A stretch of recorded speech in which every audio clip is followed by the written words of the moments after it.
In this lesson, we're going to learn 10 phrasal verbs for tariffs. After each section, I give a deeper explanation so you can understand just like a native speaker. The PDF for this lesson is available on my Buy Me a Coffee page. If you want to improve with more PDFs for phrasal verbs, plus quizzes every week about different themes, join my channel membership today. Number 1, put on. Did you hear about the new import taxes?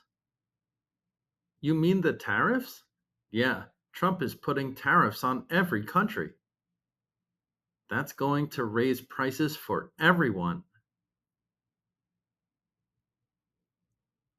They're going to put additional tariffs on more countries next week. To apply or impose a tariff or tax.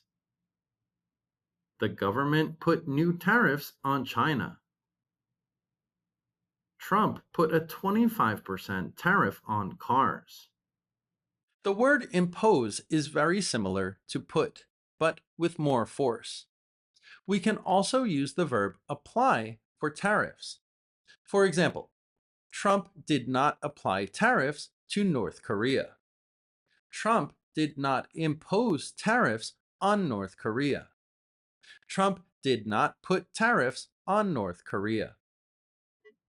Number 2, follow through on. Do you think he's actually going to put the tariffs on those countries? He already did. They went into effect this morning. Wow, so he followed through on his plans. He followed through on his plans to put tariffs on other countries. To complete or carry out something as promised or planned. The administration followed through on its tariff promise. They followed through on reducing trade with the country. Follow through on is the same as follow through with. I would say that with is a bit more formal, but that's not a rule. That's just my opinion. We can see on this chart that follow through on is a bit more common in English. Number 3, roll out. Are there any other economic plans? Not that I know of. He's just rolling out his economic agenda. Let's just hope there are no surprises. He's rolling out his economic agenda to introduce something gradually or officially. The government rolled out a new program. They're rolling out a new trade policy next month. Roll out is also used with new products very frequently. For example, Apple rolled out Apple Intelligence last year, and it's not so interesting so far. Apple will hopefully roll out their folding iPhone soon. That's much more interesting. Number 4, strike back at. Did you hear what China just did? Yeah, they struck back at the US with new tariffs on American goods. That was fast. They're not backing down. They struck back at the US with tariffs on American goods. To retaliate or respond aggressively. China struck back at the US by raising tariffs on other imports. They struck back at American tech firms with tighter restrictions. A strike is a type of precise hit. Strike also tells us that it happens fast. But strike and hit are very similar verbs, so hit back at is also an acceptable phrasal verb in this context. Strike back at or hit back at. Number 5, slap on. The trade war is heating up again. I saw that. They just slapped a 20% tax on the EU. Do we know why he did it? They just slapped a 25% tax on the EU to impose something suddenly and harshly. He wants to slap an extra 50% tariff on China. They're going to slap a 25% tariff on other countries. A slap is a hit with an open hand. It's fast and aggressive. In our context here, slap and put are the same verb. Put on or slap on. Remember, slap is more aggressive, so that gives this verb some extra style. Number 6, hold off on. Are they going to respond? Maybe, but they're going to hold off on retaliatory tariffs for now. That's probably a smart move to avoid escalation. They're going to hold off on retaliatory tariffs for now. To delay or postpone doing something.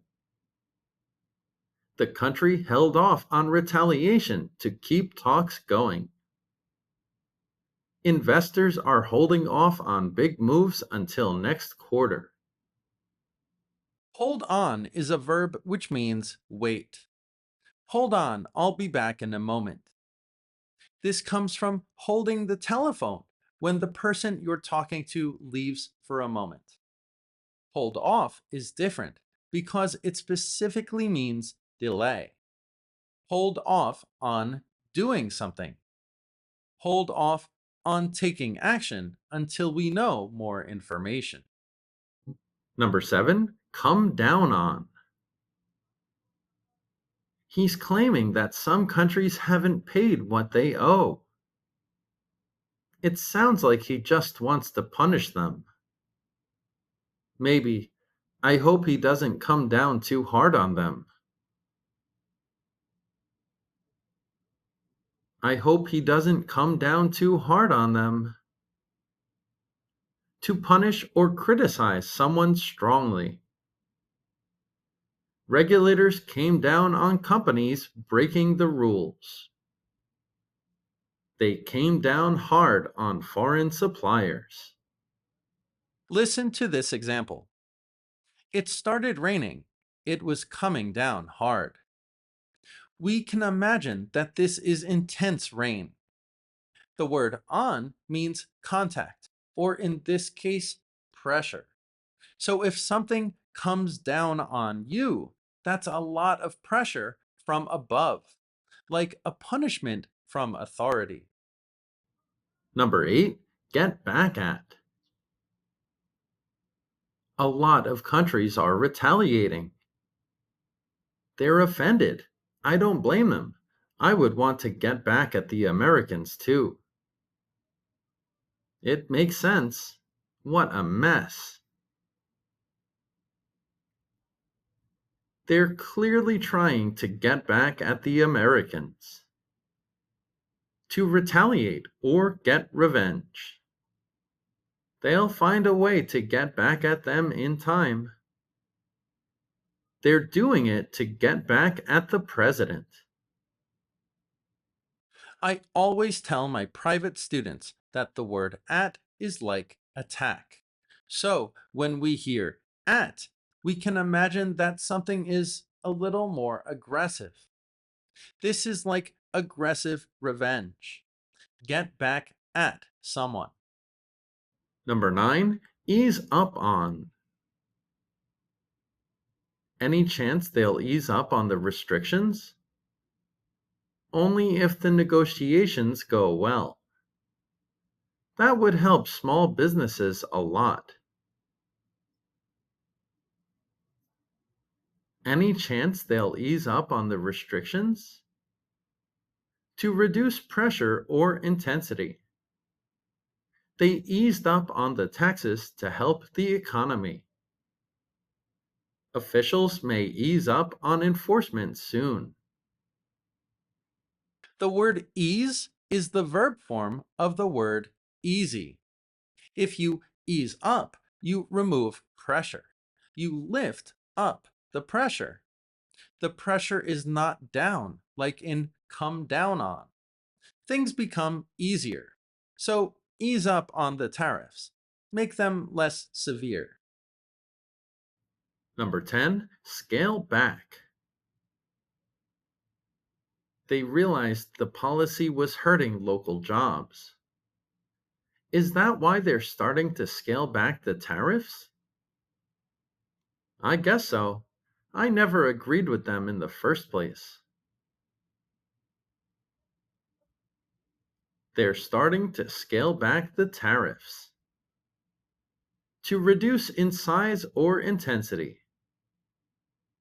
The government scaled back the program after backlash. They're hoping he'll scale back the tariffs. Companies these days want to get bigger. They want to scale up. But when we hear the word back, we can imagine that we go in the opposite direction. We don't want to scale up and keep growing. We want to go back and scale back the tariffs. They're too intense.